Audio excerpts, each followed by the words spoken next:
Where are the markets headed this week? Hello friends, and welcome to my YouTube channel Market Knowledge.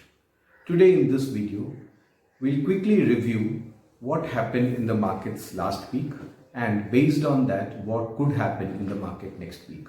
So we'll start with review of the markets, what happened in the markets last week, and then what are the events that can happen, what are the events that will dictate market movements in the coming week. After that, we'll move into the charts, the Nifty charts, the Bank Nifty charts and the Vix. Once we do that, we'll then move on to analyzing the option chains. Between all these, we would get a fair idea of what the movements in the markets can be in the next week. But please remember, trading is more an art than a science. One side is the data, what the data tells us, and on the other side is the art of trading. It's when you combine these two that you're a successful trader. So let's move towards the action of the week. So the Nifty moved last week in a range of 10,194 to about 10,550. That's about a 3.5-4% move for the week, but finally closed up just 1.3% at 10,383. Looking at the Bank Nifty's range was 10,926 to about 22,500. That's a reasonably large range of about 7%, 1,500 points, and finally closed up just about 1.2% up at 21,592. The mid caps and the small caps were where the performance was. They outperformed the broader markets and gained about 3% each of them. The interesting thing was the Vix. The Vix was down about 4%. Vix being down is generally a relief for the bulls, in the sense it says that the volatility in the market is coming down, and that generally helps market players. Now let's look at the top gainers and losers. Sector wise, the top gainers for the week were PSU banks, information technologies and FMCG, whereas realty was a loser. In terms of the companies, Hero MotoCorp, Bajaj Auto, Bajaj Finserv, L&T, they were all the top gainers, gaining anywhere between 5 and 7%. The losers were ICICI, HDFC and some such shares, but the losses were nominal, not very high. Now what are the events that are coming up, the events that could shape the markets in the coming week? One of the most important data would be the auto sales figures. This will be the June figures, and where they'll help us is the lockdown relaxation starts from June, and the auto sales will give us an early indication of the impact of the opening up.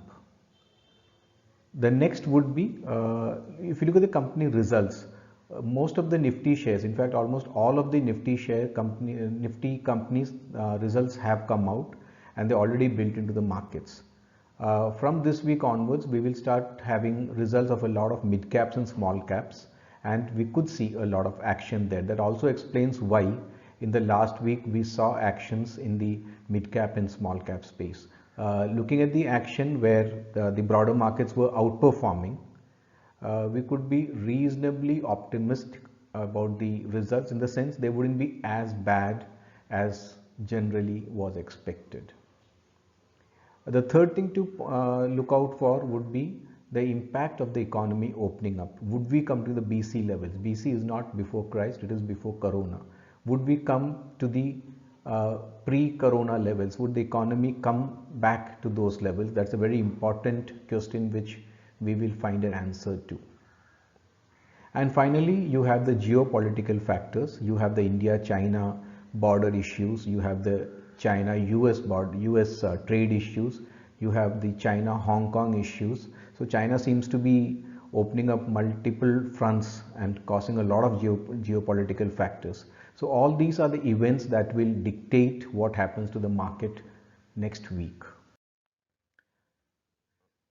Now, what are the sectors which we think could perform better in the coming times? One of the sectors we see is pharma. Post-COVID, where India supplied, Indian pharmaceutical industry supplied a lot of COVID medicines to the world, India has gained a lot of traction. India is a pharmacy capital of the world. Almost 65% of the world's generic medicines are manufactured in India. And this sector seems to be attracting a lot of PE funding. So this sector, it has been performing well over the last few weeks and months, and we expect this performance to continue. The other sector we strongly say would be would be a good performer is the information technology. In fact, we believe information technology is one sector that's potentially the winner in the post-corona world. You would have all noticed a lot of companies are working from home, which means your IT spends will go up. So as IT spends go up, it obviously benefits the information technology companies.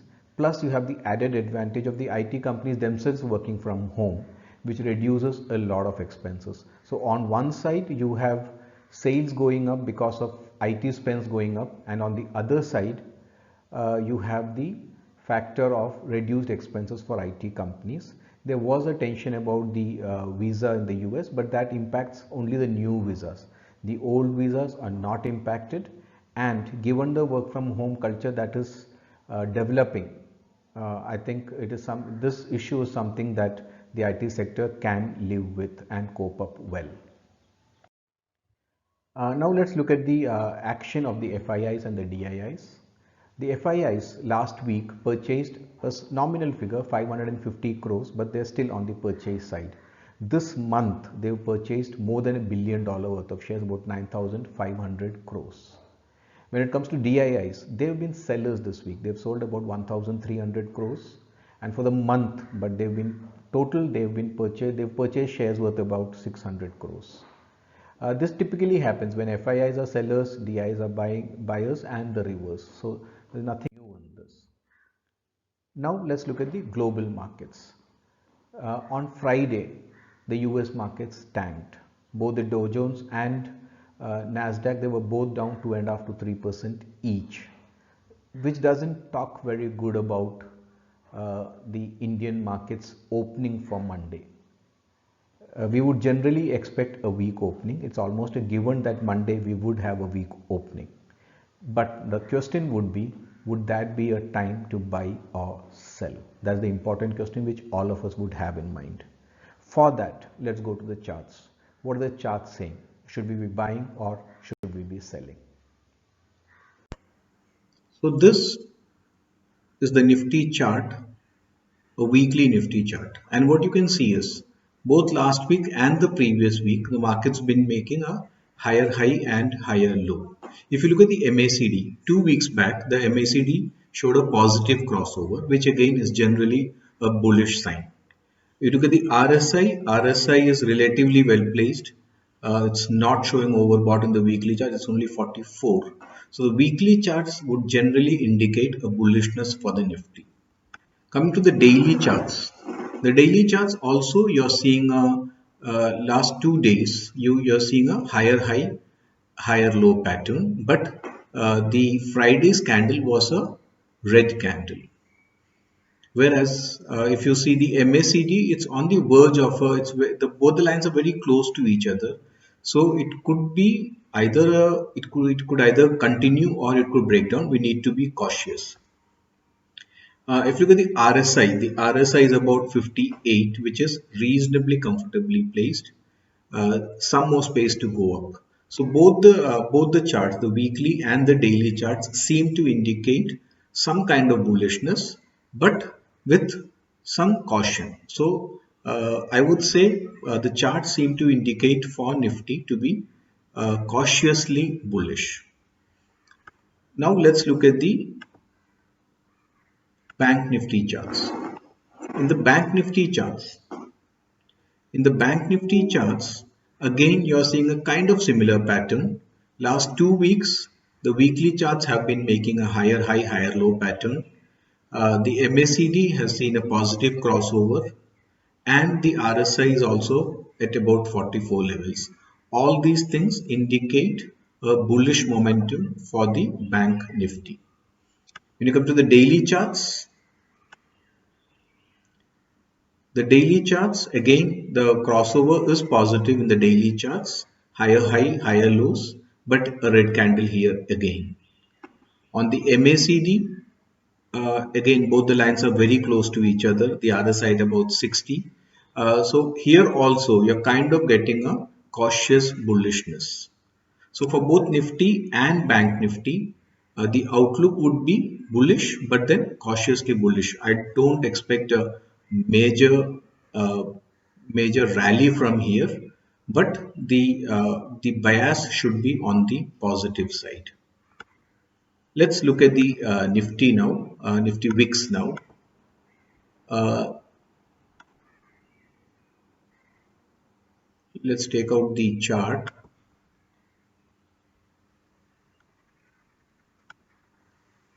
The Nifty Vix chart is showing a downward movement, which means the volatility is kind of coming down, both in the weekly and in the daily charts, which again gives some comfort that you may not see a very sharp up or down movement. It's kind of stabilizing. Option chain of Nifty. So if you look at the option chain, the highest open interest on the put side is at 10,000, which means as of Friday, 10,000 people, the operators don't expect Nifty to go below 10,000. And on the call side, the highest open interest is at 10,500, about 25 lakh contracts. That's a very large figure, especially given that the week has just started.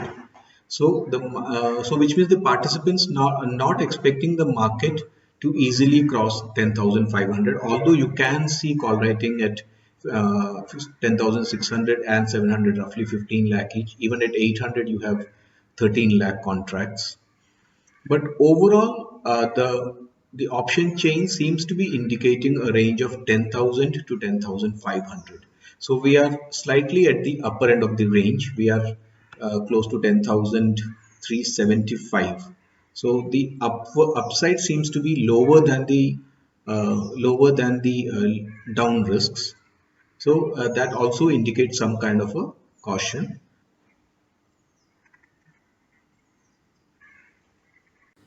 So friends, we have analyzed what happened in the markets last week, the events that can dictate what happens in the markets next week.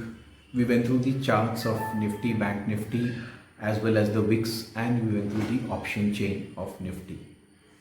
So the common thing that we seem to see here is that the market's general trend seems to be on a range bound market with a slightly bullish bias. I feel the range for the market would be 10,000 to about 10,500, maybe 10,550. Let's not forget that there are a lot of algos active, because of which in option chains OIs can change very quickly. But the bias that you should have generally looks to be positive. As long as the markets continue to be putting on a higher high, higher low pattern, there's nothing much to be worried about. The first point of worry would be if the market closes below 10,200. That would be time to be cautious. And then if it goes below 10,000, then you have something to possibly worry about. So these are the range, friends. If you like the video, if you found it useful, please like the video and please subscribe to my channel. Thank you very much.